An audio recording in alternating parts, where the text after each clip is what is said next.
I want to take a few minutes and talk about Cory Booker, because we should all be talking about Cory Booker today. As of this moment, he is 22 hours into a Senate speech, all designed to shed light into the truth of Trump's agenda and his cabinet's agenda, and to speak truth on what many Americans are ignoring, ignorant of, or refusing to see. I've tuned in multiple times to this throughout the course of the day and beginning last night, and I'm brought to tears every single time. The enormity of what's happening, of what he's doing, and the energetic ripple effects that it is sending out right now cannot be underestimated. Now, I was reading up on this a little bit to see about what's the record. Is he going to beat the record? Is that the goal, is to beat the record? And two senators in particular were mentioned for having the longest and among the longest. The longest was Strom Thurmond in, I believe, 67, regardless. He did it to speak out against the Civil Rights Act. And then again, one of the longest, who now Booker has just surpassed this, is Ted Cruz, for speaking out against the Affordable Care Act. This fact alone stunned me. And that brought me to tears in the opposite way. I could cry again. How deplorable, how despicable that we have public servants who are using their power and influence to fight for things that hurt others. The enormity of this hit me. That this is how government has been. That people are in it to fight for the good, and people are in it to hurt and to serve their own selfish gains. And I thought about the video I posted just before this, where I stitched about a website betrayed by Trump. And I talked about eventually we need to be the bridge. We need to create unity. We need to fight together. Now, you've heard me over the past few months talk about the different types of people who are likely to vote red. And while many of them, yes, have hate in their hearts, more of them likely are voting because they've been misguided. They've been misled. They have a certain idea about the Republican Party. They have been led to believe it's the party of Christian morals. And while I do still fully believe that we do need to be a soft space for people who are waking up out of the cult and who are wanting to change and turn things around, it occurred to me today that it can't only be about that. That those of us who are on the light side of history, as Alyssa loves to say, those of us who are on the light side of history need to get braver at speaking truth to power. As the wind has just hit and is coming through my car windows, can you feel that? The energy coming in when I say we need to get braver and speak more truth to power. Whether that power is a politician making more phone calls, sending more letters, whether we need to use our voices to protest and boycott businesses, or whether we simply need to have the courage to say to our neighbors, to our family, you have been fooled by your party, and your party is on the wrong side of history, and your party is taking actions that are morally wrong, and your party is hurting millions of innocent people. And you have made the wrong choice, and it's not okay. Now, I would urge you to use your discernment when it is the right time to speak.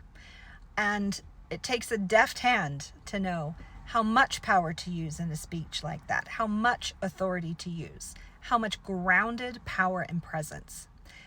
And Senator Booker is certainly an example of that. We do not need to devolve into fighting. We should not be bickering with internet trolls. We do not need to escalate tensions. But we need to be the firm, strong presence that takes a stand and says, no, this is wrong, and I'm not having it. Now, the second thing I want to say about this and about that speech, I am constantly getting comments from people who say, yeah, but they won't do anything. But will anything be done? There's a lot of hand wringing. There's a lot of fear and anxiety. And I understand that. But here's what you need to understand. Everything does something for someone. Every action taken does have an impact for somebody. No effort is ever wasted. So if you're navigating these times thinking that any moment now, it is around the corner and everything will be fine once it happens and I'm in perpetual anxiety until it happens, that's not how we ride out these times, and that's not how we navigate transformation. We're talking about a nation of over 300 million people who have been divided from each other for decades. This is sticky. This is taking time. This is complicated. So do not despair when we don't see immediate changes. Do not despair when we think the thing that's going to have the most action is not having immediate apparent action. Everything that is happening is affecting somebody, is changing someone's heart, is beginning to crack the facade, is beginning to start the process of critical thinking. Everything is affecting somebody. And that's why every action matters. And that includes just the energetic ones. If all you have the energy for is to hold the light, to visualize, to manifest, that is needed. If you are simply boycotting and not going to a place that has made policies you don't agree with, that's something. If you are going to march, if you are going to protest, if you are going to write letters, if you are going to get on TikTok and use your voice, everything matters.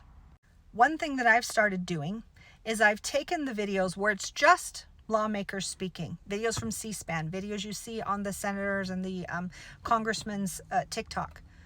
I'm saving the video and I'm uploading it to Facebook. Facebook's where the MAGAs hang out. Facebook is where the old Republicans hang out. Placing a video from an influencer, from someone like me, they're probably not going to watch it. They're probably not going to see it. I'm placing information where they have the most chance of seeing it and the most chance of paying attention, if only for the moment. We have to plant more seeds. We have to be louder. We cannot be sitting silently by. We have to take more action. Now, I'm not saying this because I have a fear we won't make it. Not at all. I am so deeply inspired by what Booker has done this historic day. And I am feeling energetically, spiritually, psychically, I am feeling the ripple effects that this is already having and is going to have. And I'm fired up and I'm encouraging you to do more. The more we take a stand, the more actions we take, the more people are affected, the more we are changing, and the faster we're changing, and the more dramatic the change ends up. If we, the 4 a.m. Club, have held a crazy dream despite all odds, we are the ones most poised for the longevity and the stamina to carry this vision through to fruition. Even if that vision changes, even if we haven't gotten exactly what we wanted when we wanted it, we understand the overall vision. We know our assignment. So now I've given you even more ideas, even more tasks that you can do to make your presence known, to use your energy, use your voice, to be the change. Let's go get it, fam.